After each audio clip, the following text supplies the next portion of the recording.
Hello everybody, Twins of Destruction here to bring you another YouTube video. This time it's on how to make a alien mask from Star Wars. First, we actually had bought this mannequin head for $25 off Amazon. Possibly the best thing I've ever bought off Amazon. This thing is very durable and it takes clay very well. So we actually started out with clay using tools such as forks, knives, and spoons to flatten, smooth, and our fingers also worked very well. And basically, to start off, you have to cover the whole head in clay.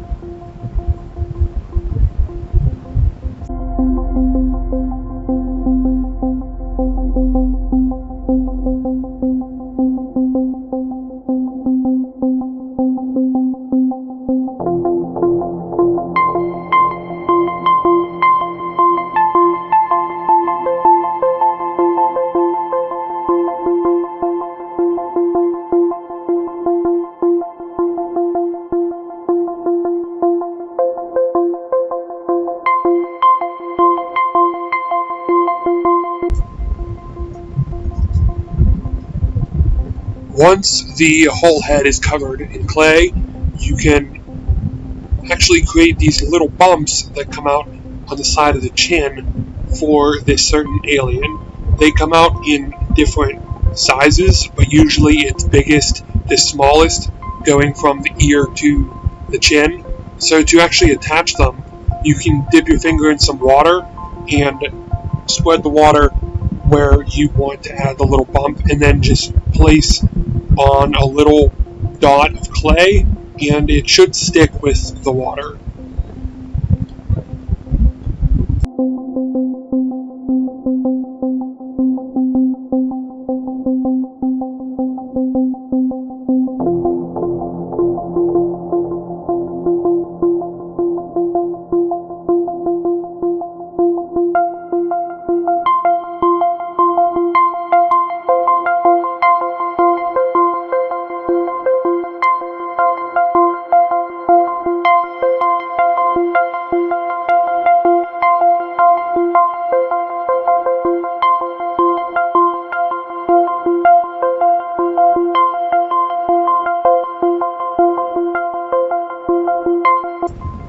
Then, once all the clay is done, you want to coat the whole head in 2 to 3, preferably 3 layers of liquid latex paste, which is basically liquid latex mixed with baking flour.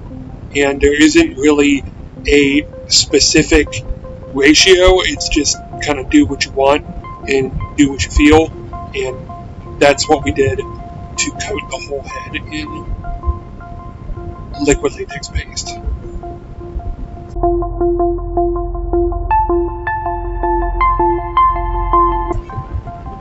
As you can see here, these brow pieces are really big. That's part of the character. And to create these, we just rolled up paper towel strips and put them on with liquid latex. And as you can see here, I am actually kind of trying to blend them together so they don't look like paper towels. This will create a 3D brow effect.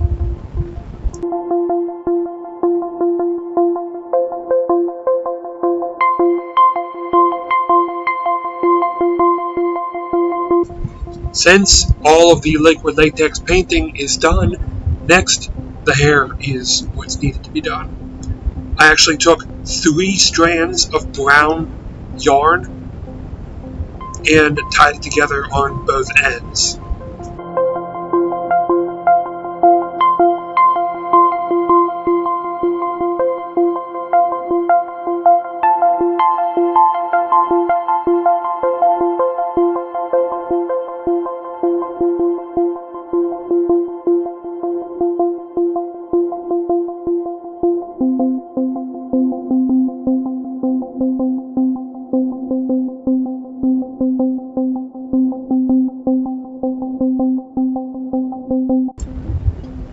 To make one hair braid, I have then made 2 more 3 yarn strands all tied together, and then I tied all 3 of those together, and then you can actually start braiding. If you have a little pole you can use like this on this bench here, I just wrapped one end around, and then you can start braiding.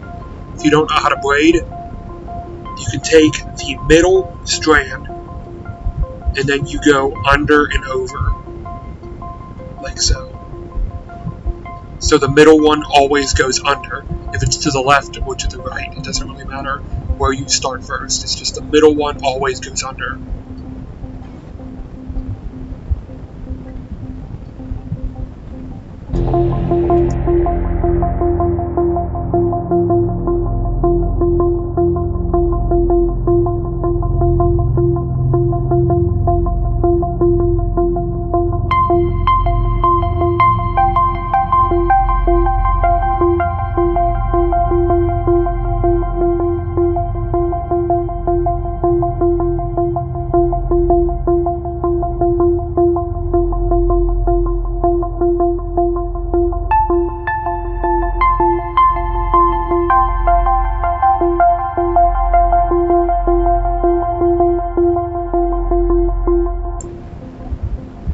Once the braid is actually done, you can just tie it off just like a normal knot.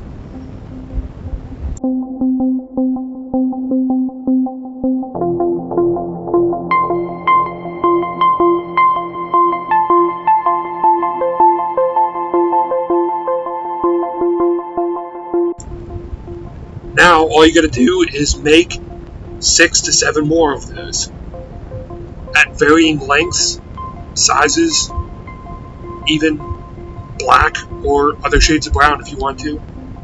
To actually attach the braids, on the mannequin head I painted 1 layer of liquid latex, just about the size of a quarter, and I made this little piece right on my finger. Then I matched up on the head where I wanted my strand to go, painted a little bit of latex on, and then I put that down and had this little latex patch go over top to hold it down, because the latex will stick to latex even if it's dry or if it's wet.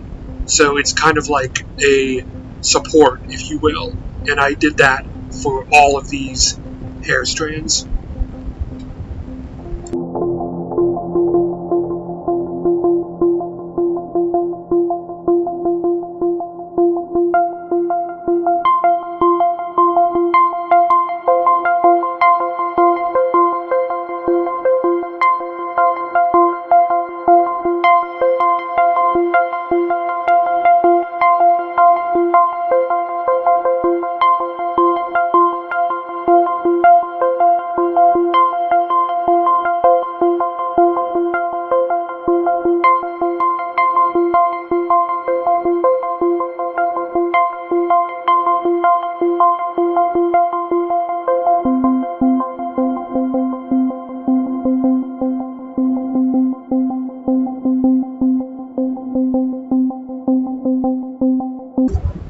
To create the wrinkles on the face of the Weequay, all I did was spread some liquid latex down, wrinkle up some tissue paper, and basically just put it back down and then put latex back over top.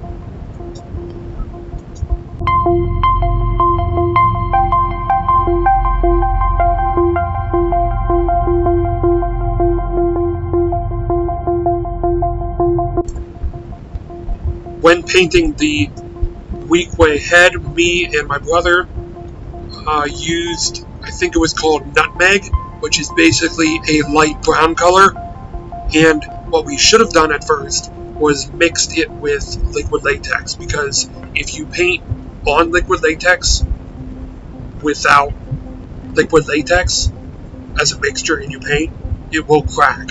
Or you could give 2 layers of any kind of plasti dip to the head before you paint, and then paint on over top of that, and it will not crack, or it should not at least. Just make sure to give it a good layer of plasti dip.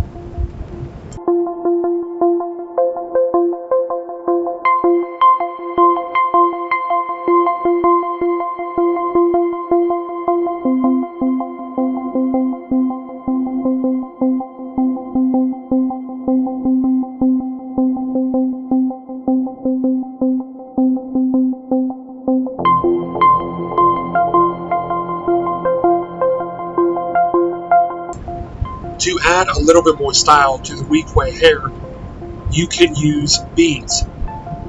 If you want to create your own beads, you can use polymorph plastic and heat it up into a strip and then wrap it around, and as it cools, it can harden to the hair and it will not come off and stay as a permanent bead.